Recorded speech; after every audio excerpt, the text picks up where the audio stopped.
Hello everyone, welcome to another video. In today's video, I want to talk about the different interview stages in a DevOps interview, or you can say what are the different rounds of interview that are there and what are the type of questions that are asked. So I have been a part of multiple interviews. I have given a lot of interviews in my career, and I have taken a lot of interviews as well. Currently where I'm working, I'm part of interview panel, so I take DevOps and SRE interviews. So I wanted to give you some information into it, so let's get started. Okay, first thing is I'm not talking about FANG or MANG companies here. I'm talking about the general companies, both service based and product based companies, where most of the people are targeting their jobs. Okay. In today's world, we are seeing some change in the type of rounds that are happening. Some companies are going for a technical online test as the first round of interview. Okay. So in these online tests, I realized that these are time bound and speed matters. But what I feel is you do not need to attempt all the questions if you think the number of questions are too much. So in that case, it is always advisable to do less, but do it correctly. Okay, so quality should be the priority as compared to quantity. And the questions are on your general DevOps tools and practices: Jenkins, Docker, Kubernetes, Terraform, CI/CD, Bash scripting, Git, AWS. Okay, so if you have your fundamentals covered for these tools and the methods, then I think you'll be able to crack these type of online tests. Okay. Next is, I'm also seeing some companies going for a video AI round. Okay, I have myself given some AI rounds, okay, recently. So once again, these rounds are time bound, but it is a video interview.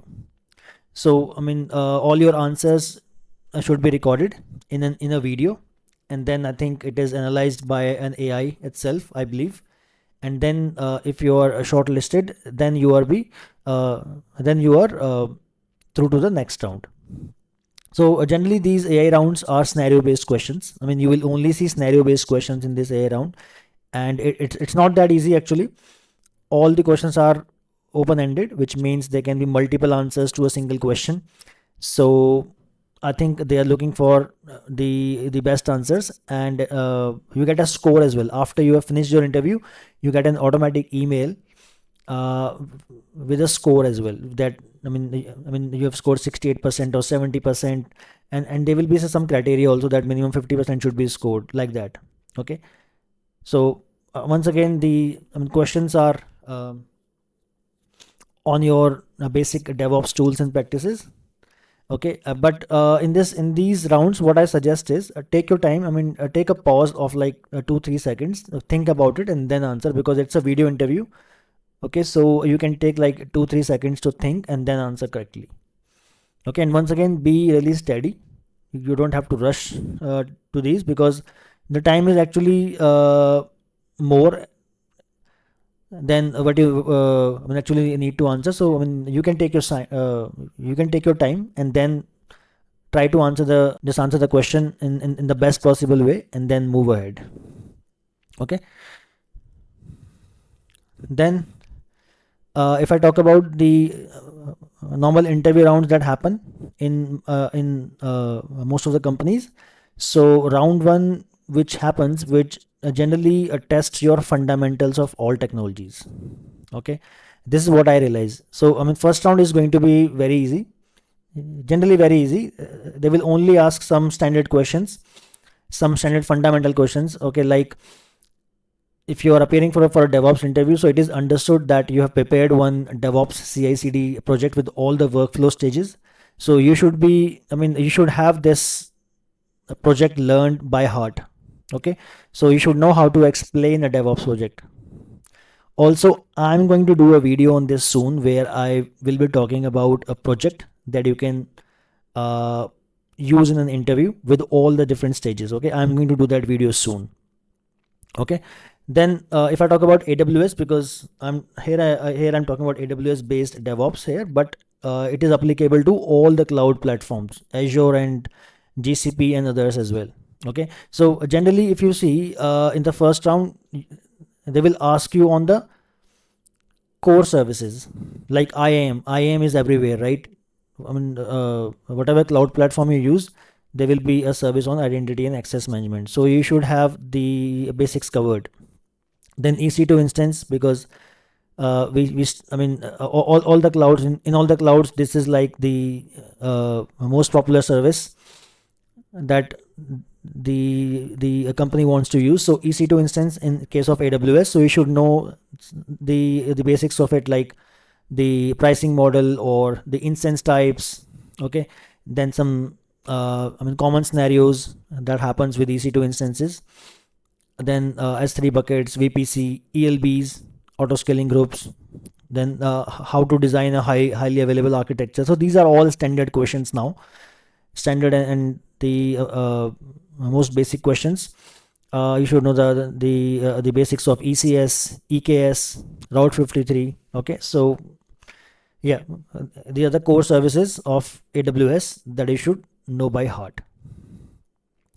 Then if I talk about containers, so once again, I mean, Docker versus VM is one of the most common interview question on containers. So you should know the difference between a container and a virtual machine, or a Docker container or a virtual machine, and why do we want to use Docker, and why do you want to use Kubernetes, what is the difference between Docker and Kubernetes, and so on. Then another standard question is architecture of Kubernetes.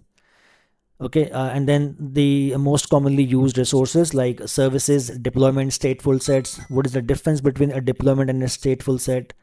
Okay, then sometimes interviewer may ask you some Linux troubleshooting commands. Okay, some I mean, basic commands like top, vmstat, iostat. Okay, then I mean, how to check the disk usage, df space -h. I mean, how to check the RAM and CPU on a Linux machine. I mean, how to change some permissions. Okay, uh, some permissions command like chmod, chown.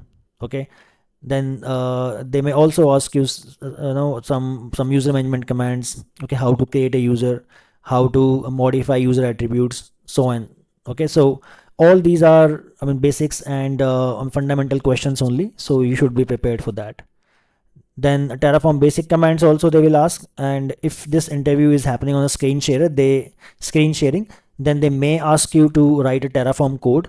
For example, it can be for creating an AWS EC2 instance, or creating an AWS auto scaling group, or it can be for AWS VPC. So at least, I mean, these 2-3 you should know by heart. So you should know the exact code. Okay, these are only small codes like 6-7 lines. I think you can remember that. So yeah, though I hardly, I mean, I think that these questions should not matter, because all the codes are already available on the official documentation page. You just have to copy and paste, and then just apply some modifications and then use it. So you don't need to remember this, but I'm seeing in interviews the uh, interviewer expects you to remember these codes by heart. Okay, anyways, so similarly for Ansible basics you should know. Then if it is on a screen sharing, he or she may ask you to write a playbook. So generally to install a package on a remote machine, or to check the status uh, of a service on a remote machine. Okay, so these two questions I've seen a lot. Or maybe to copy a script to a remote machine and run it. Okay, so I think there are like 6-7 common scenarios that are asked in Ansible. So you should just uh, learn about those scenarios, and be prepared for any of it in the interview. Then basic git commands: git add, git commit, git push, git fetch, git stash, and so on. Okay, and also this is like a standard question: how do you merge, I mean, how do you resolve git merge conflicts? Okay, then it depends which scripting language you are opting for, because in the interview it will be asked, which scripting language are you comfortable with? So you can say either Python or Bash scripting, which are the two most commonly used scripting languages. So it depends on that. Okay, if it is Bash scripting, then they may ask you to write a script to uh, do a backup of a server, or check the disk usage, or how to check the service status, like that. Okay, so you should be prepared for those questions as well. Then if you're through to your round two, then in round two, most of the questions are going to be scenario based. Okay, so these are some of the common questions that I have faced in my interview. Okay, like how do you upgrade the version of Kubernetes, because this is one of the most important things as a DevOps engineer or as an SRE as well. And this is, one of the most challenging aspects as well of a DevOps engineer. How do you upgrade a Kubernetes cluster? So you should be prepared for that. It is better if you can upgrade a cluster in your own environment to get the real hands-on practice, and then you can make some notes out of it, and then you can use it in your interview. Then how do you configure health probes? Like readiness probe is there. Okay, readiness probe. Then there are two more probes. Okay, you have to prepare for that. You have to prepare those probes as well. Then how have you deployed EKS clusters, he can ask, because there are multiple ways to create the clusters. In today's world, I'm seeing we are using Terraform modules generally to create these clusters. So you should know the high level information.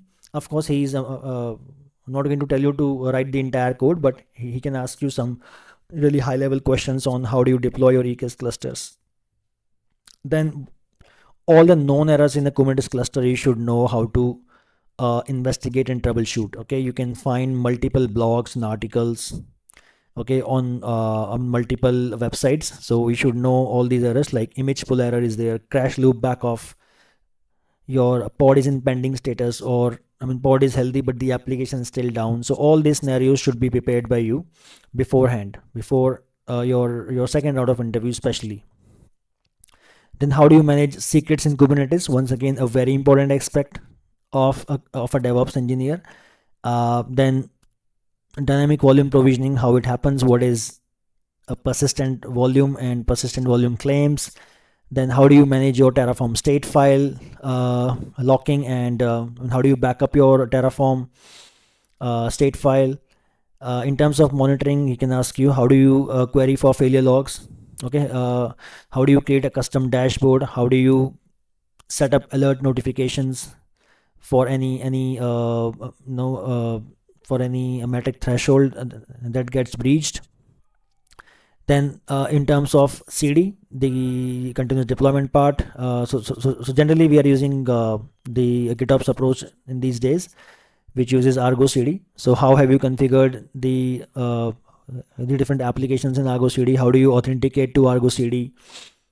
Then how do you tag your container images? How do you manage vulnerabilities in your infrastructure? It can be container vulnerability. Then there are vulnerability related to your code. How do you do static code analysis? How do you do dynamic scan? How do you do a static scan? Okay, so these are some of the things that you should be prepared for. Okay, then round two again, some more questions like, have you ever done some cost optimization projects? It can be in any cloud. I'm talking about AWS here, but it can be Azure or GCP as well. How do you optimize the projects? Because deploying a resource is easy, but controlling the cost takes a lot of effort and skill. Okay, so once again, it can be asked in your second round of interview.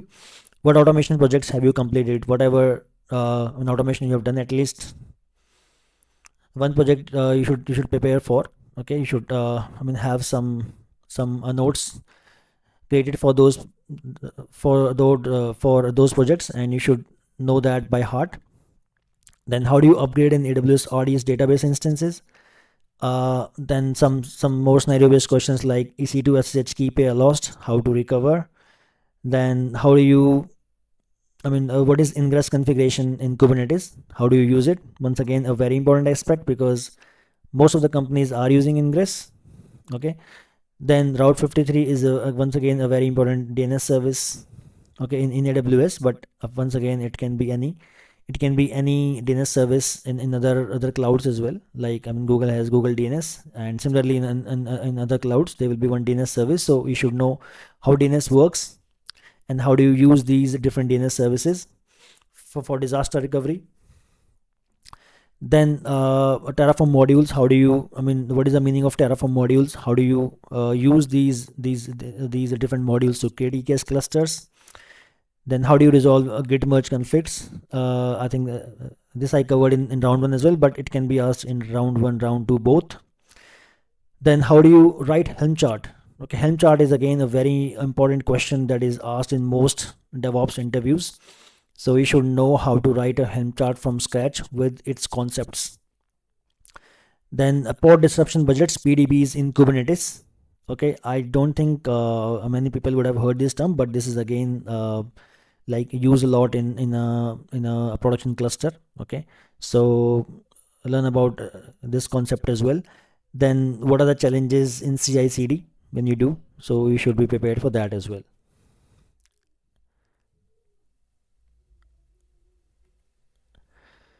Then if I talk about the next round, if you are through to your last round of interviews, so generally you will see like 2 technical rounds followed by a managerial round in most companies. Okay, so in managerial round, this is going to be more of on this is going to be more on your personality, on your thought process, on your you can say on your IQ level. Okay, so he will ask you how do you handle some pressure. How do you handle pressure situations? Then once again, a very important question that you should be prepared for: what is the toughest challenge that you ever faced, and how did you overcome it? Then where do you see yourself in 5 years? How do you design a security strategy for an application? What is your biggest weakness and strength? Have you ever mentored a junior resource? How DevOps has helped you grow in your career? Use of AI in DevOps. How have you used AI in DevOps? What AI tools have you used? Okay, all that stuff. Then have you handled a team before? So if you're going for a team role, or for a team manager role, then this is a very common question. How have you handled a team before? So he's going to ask you that, and then you're going to be asked for some details around that.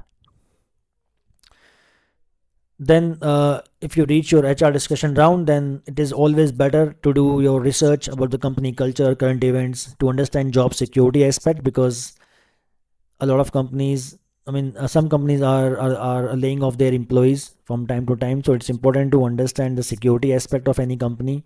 Then there are some websites where you can check for the CTCs, that are there for. You can check for CTC information as well. Whatever role you are going for, you can search for that role on these websites to find out the right CTC that you can target in an HR discussion.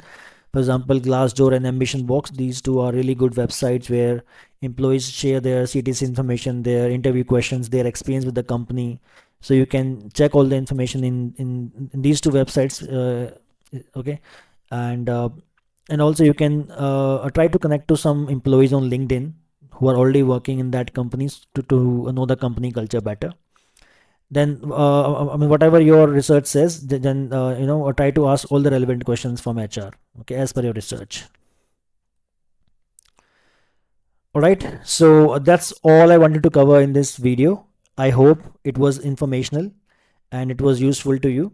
If it was, please hit the like button, please share this video with your friends, and please do subscribe to my channel. All right guys, that's all for this one, and I'm going to see you in the next one.